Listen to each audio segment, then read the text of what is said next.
नमस्कार किसान मित्रों, कृषि विज्ञान केंद्र में आपका स्वागत है। मैं विनेश मुजालदा आप सबका स्वागत करता हूं। जैसा कि विदित है कि कृषि विज्ञान केंद्र में बहुत सारी अनेक जानकारियां मिलती रहती है आपको समय समय पर।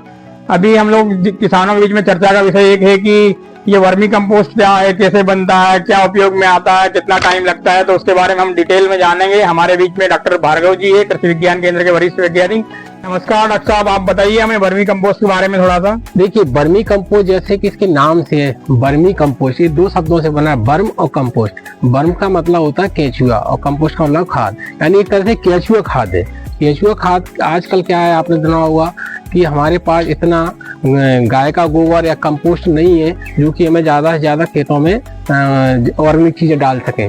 आज बात ऑर्गेनिक खेती की बात चल रही है, आपने सुना होगा, तो ऑर्गेनिक खेती के लिए वर्मी कंपोस्ट बहुत आवश्यक है। आप हमें ये बताइए कि बनाया कैसे जाता है एक्चुअल में। देखिए, वर्मी कंपोस्ट की सबसे पहली बात अपन ये जानने की जरूरत क्यों पड़ रही है, क्योंकि पहले आज से अगर 30 साल पहले की बात करोगे तो हमारे पास मवेशियां बहुत हुआ करती थी, भैंसें बहुत हुआ करती थी, तो जिसके कारण क्या है, बहुत हमें गोबर मिल जाता था और जिसके घूरे में हम उसको सड़ाते थे तो बहुत सारा हमें कंपोस्ट आसानी से अवेलेबल हो जाता था। लेकिन अब समस्या ये आ रही है कि हमारे पास इतना कम मवेशी नहीं है, तो हमारे पास गोबर नहीं है, जिसके कारण कि कंपोस्ट की इतनी व्यवस्था नहीं हो पा रही। तो वर्मी कंपोस्ट एक तरह से क्या है, वो सड़ा हुआ खाद, हम इसको सड़ाने के लिए कोशिश करते हैं। तो इसमें आप देखेंगे हमने एक सिंपल सा बेड बनाया है। ये बेड आप देख रहे होंगे लगभग 10 फीट की लंबाई का हमारा एक बेड है और इसको लगभग 2.5 फीट के आसपास हमने इसको ऊंचा किया हुआ है और चौड़ाई भी आप देखेंगे तो लगभग 2.5 फीट के आसपास, 2 से 2.5 फीट के आसपास इसकी चौड़ाई रखी हुई है। उससे ज्यादा ऊंचा नहीं रखते हैं। दूसरा, गोबर थोड़ा सा गर्म रहता है तो इसको पहले ठंडा कर लेना चाहिए बाहर, और जो भी आपका डेयरी से जो भूसा वगैरह जो भी निकल रहा है उसको सबको मिक्स करने के बाद आप देखेंगे इसमें इस तरह से इसको पूरा फैला देना चाहिए। भरने के बाद आपने देखा होगा जो हमारे केचुए, लगभग 1 से 1.5 किलो केचुए आप इसमें छोड़ दें। वही हमने 4 चक्रीय वर्मी कंपोस्ट यूनिट बनाई है। 4 चक्री से मतलब ये है कि जैसे आपने अलग अलग इनको भरना चाहिए, एक साथ सारे को नहीं भरना चाहिए। सबको भर देंगे तो क्या एक साथ सारा सड़ जाएगा, तो केचुओं को आने जाने में दिक्कत है। इनके बीच में हमने छिद्र भी कर रखे हैं, इनके पार्टीशन जो देख रहे हैं पार्टीशन, इसके बीच छिद्र भी कर रखे हैं। जब केचुआ इसमें से भोजन कर ले कंप्लीट हो जाएगा उसका, तो निकल के दूसरे में चला जाएगा। केचुए की खासियत और ये होती है, वो खाता नीचे है और जो निकालता है जो उसी को हम वर्मी कंपोस्ट बोलते हैं, वो ऊपर की तरह आएगा। तो इस तरह से आप देखेंगे पूरी चाय की भुक्की टाइप का अगर तैयार हो जाता है, देखेंगे तो चाय की भुक्की टाइप का पूरा तैयार हो जाएगा। तैयार होने में लगभग इसको 3 महीने के आसपास, 3 या 3.5 महीने के आसपास इसको समय लगता है।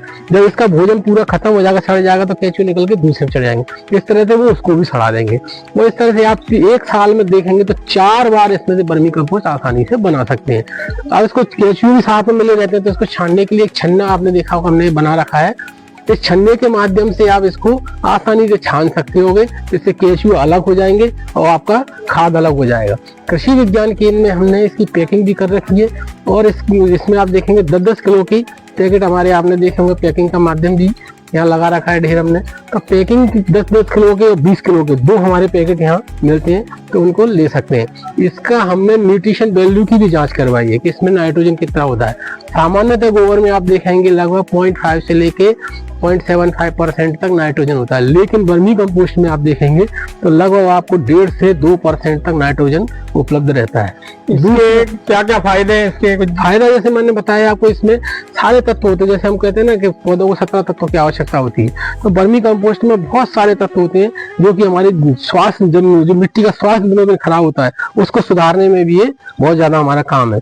दूसरा एक मैं कहना चाहूंगा कि जब भी हम खाद डालते हैं तो कई बार ऐसा होता है, गोबर की खाद को खेत में ले जाकर डाल दे, वो कच्चा रह जाता है तो दीमक बहुत ज्यादा आती है। दूसरे हमारे वो खाएंगे, वो दूसरे सड़ने के लिए हमारे उसको जब गोबर सड़ेगा तो जमीन में से तत्व खींचेगा।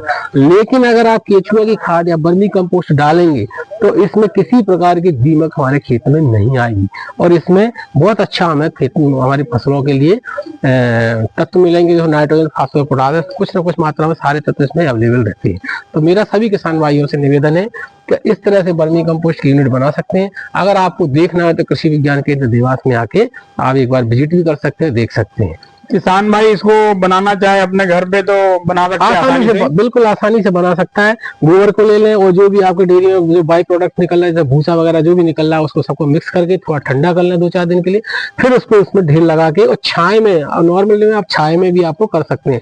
तो ढेर ऐसा बना है 10 फीट के आसपास का आपका लंबा होना है, 1.5 से 2 फीट का चौड़ा रखना है और 2 फीट के आसपास इसकी ऊंचाई रखना है। जो व्यक्ति शहरी क्षेत्र में रहते हैं वो भी गमलों में या कहीं और भी इसको डाल सकते हैं क्या? हाँ बिल्कुल, इनका उपयोग कर सकते हैं। छोटे छोटे पैकेट आप ले जा सकते हैं। मैंने बताया था आपको इससे पहले कि कृषि विज्ञान केंद्र में 10 किलो और 20 किलो के माध्यम 2 पैकेट हमारे पास उपलब्ध है, तो ले जाके बेच सकते हैं। 10 रुपए किलो के हिसाब से आपको कृषि विज्ञान केंद्र में उपलब्ध है। धन्यवाद सभी किसान भाइयों को, नमस्कार। धन्यवाद। किसान मित्रों, आज आपने देखा कि कैसे वर्मी कंपोस्ट बनाया जाता है, कैसे लाभ लिया जा सकता है, किसान अपने घर पे कैसे उत्पादन कर सकता है, इसका शहरी क्षेत्र में कैसे गमलों में अपने डाल सकते हैं। ऐसे ही अनेक जानकारी के लिए आप हमारे चैनल खेती की बातें वरिष्ठ वैज्ञानिक के साथ उसको शेयर करें, लाइक करें, सब्सक्राइब करें। धन्यवाद किसान मित्रों।